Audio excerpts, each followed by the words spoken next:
Hey guys, this is All Things Cheryl here to do a video. Basically, this video is going to be on the mid-election of 2018.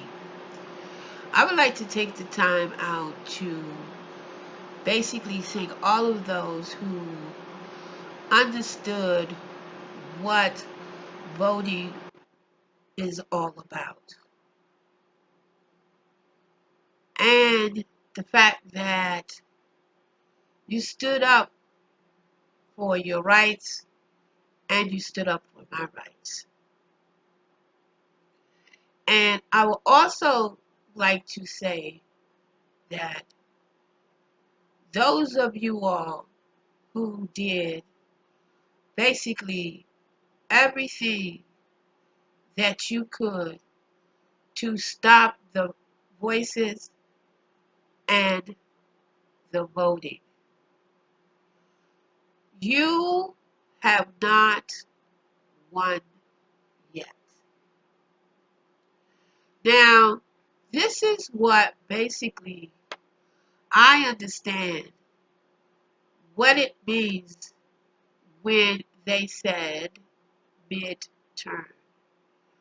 Midterm to me is just like basically going to school and they give you a midterm to see if you understand the work that you have been working on thus so far. They give you a test to see exactly where you are weak or where you are strong. I'm going to say that being that this was the mid-election, and this was the first term that we, when I say we the people, African Americans and people of color, stood up and had their voices heard and voices shown. Now, we came out in record numbers. This is the first time in mid-election that the people of color and African descent came to honor their ancestors who lost their lives, who shed blood to make sure that we had the right to voice our opinion and to let the people know who was running how we feel. Now, a lot of people, when I say a lot of people was upset due to the fact that they thought that we could do a what they call a democratic blue wave. Now, as you can see, I have my blue shirt on, celebrating the victory in areas. Now, we have passed the midterms. When I say we have passed the midterms, we were able to regain the House on Capitol Hill. And there were two independents that gained seats in the Senate. Now, in my mind, the midterms, as far as a passing grade, I would say that we passed. We got a C. A C when we passed the midterm. But the work is not done yet. We have we have one more test to do, and that's the finals. For the next 2 years, we should be studying the maps. We should check all of the dots to see where we were weak in the midterms. We should take this lesson and we should study it and pass the finals. If we pass the final, which is the 2020, the big kahuna, the final test, to be able to get the degree in understanding what politics, especially in the black community, is all about. We have to learn how to play the game. And what the game is, that we have to understand that we have a voice and we must use our voice. Now, understand that yes, the GOP is still in control of the Senate. That's the governor's race.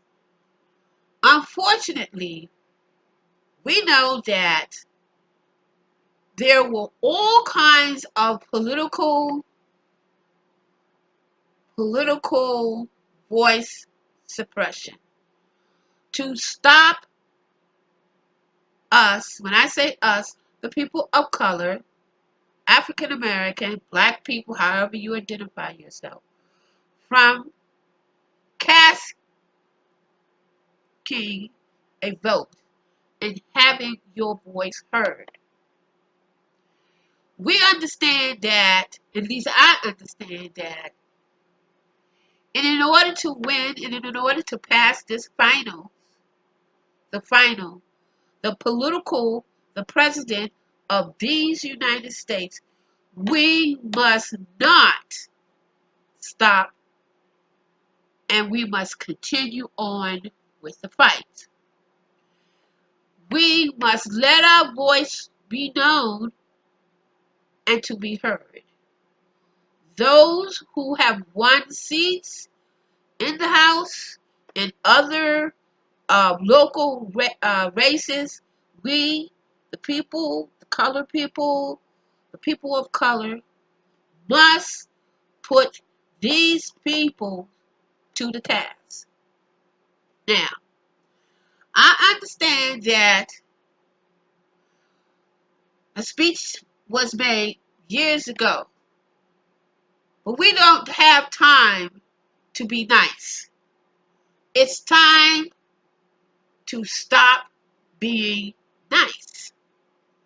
We must put our feet to the ground and we must also demand those people who have been put into place to do the job what you were sent to do.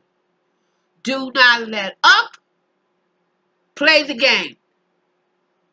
They are not playing with us. They are trying to do everything that they can to set the clock and history back.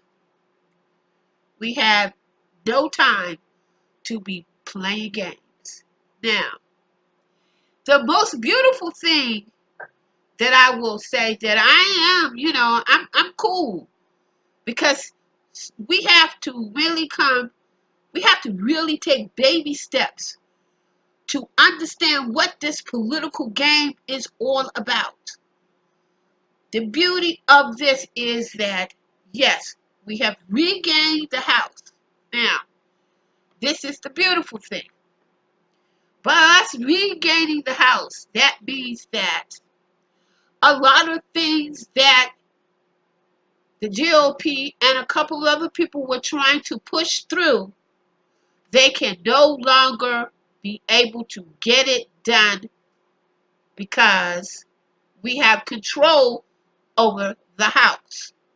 They can stop a lot of stuff. Well, they may not be able to stop a lot of stuff, but at least they can slow the process down. Now, the beautiful thing about regaining the House is that for 8 solid years, the Republican had total control, which made it very, very difficult for President Obama and other constituents and other people who were running for various seats to be able to get the job done because the Republican had control for 8 years. The beautiful thing is that Maxine Waters, I'm smiling at this, and I'm going to put a picture up here so y'all can see her face. Maxine Waters is now the chairman of the financial, what was it? I can't even think of it. I'm trying to figure out what is it. I think it's the financial chair. I could be wrong, but please put the comments for those who are checking this video out. I could be wrong, but I think it is the finances. I'm just going to say it's the finances. And you know that Maxine Waters and Trump are going to be battling. But here's the beauty. For 8 years and a little bit more, Donald Trump has been able to skate through. Now, when I say skate through, without revealing any financial statements, any tax statements, and you can best sure that Maxine Waters is going to be coming for that bank account when it comes to Donald Trump. That's the beauty of the fact that we are now in control of the House. And who's over finances in the House is Maxine Waters. I'm going to tell you, with no doubt in my mind, Maxine Waters is going to come after Trump's ass. Yep, she's coming for your ass. She's coming for it. Now, finals. We have 2 more years to deal with this rhetoric, to deal with all of this ism, racism, nationalism, hate speech, everything that's been spewing out of the White House. 2 more years. But there is light under the tunnel. It's a very little light, but we can actually see a spit of light, just a little bit. Just a tiny little bit of light is beginning to seep through. Now, let me tell you about white women and the way they see political situation. Apparently and allegedly, the way the votes went, we black women and my beautiful kings and my beautiful queens, we were not joking. We were coming for that ass. But we also realized that we are not the majority. We are the minority. And even though there is a small, although we are small, but we can also come in power. And I want to take the opportunity to thank my kings, my beautiful, beautiful kings, for coming and doing what they think is right. I thank you, kings. I thank you. Now, for you white women, this is the second time that you have shown who you are by your actions. You have shown who you are by your action when it comes to you getting in that booth, closing the curtains behind you, and casting your vote. Apparently, you think it's okay for men to grab women by their private parts. Because if you did think it was okay, you would have voted the correct way. But you think it's okay for men to grab women by the pussy, by their private parts, and to do whatever they want. Now, you have shown who you are by your actions. Congratulations to those men and women. Congratulations to the people of color. Congratulations to all, and I want to say all of the women of color who will be going up on that hill and tearing some asses up. Take no prisoners. Take no prisoners. Do whatever is necessary to get the job done. This is the All Things Cheryl.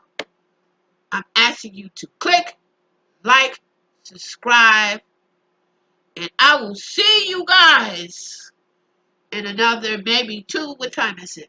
Yeah, another couple of more hours because our Greenleaf is coming up. But until the next time, peace and love, and for sure, thank you, my kings, and thank you, my queens, for doing your thing. Peace and love. Let's continue to stand for our rights. And in the words of Bob Marley, don't give up the fight.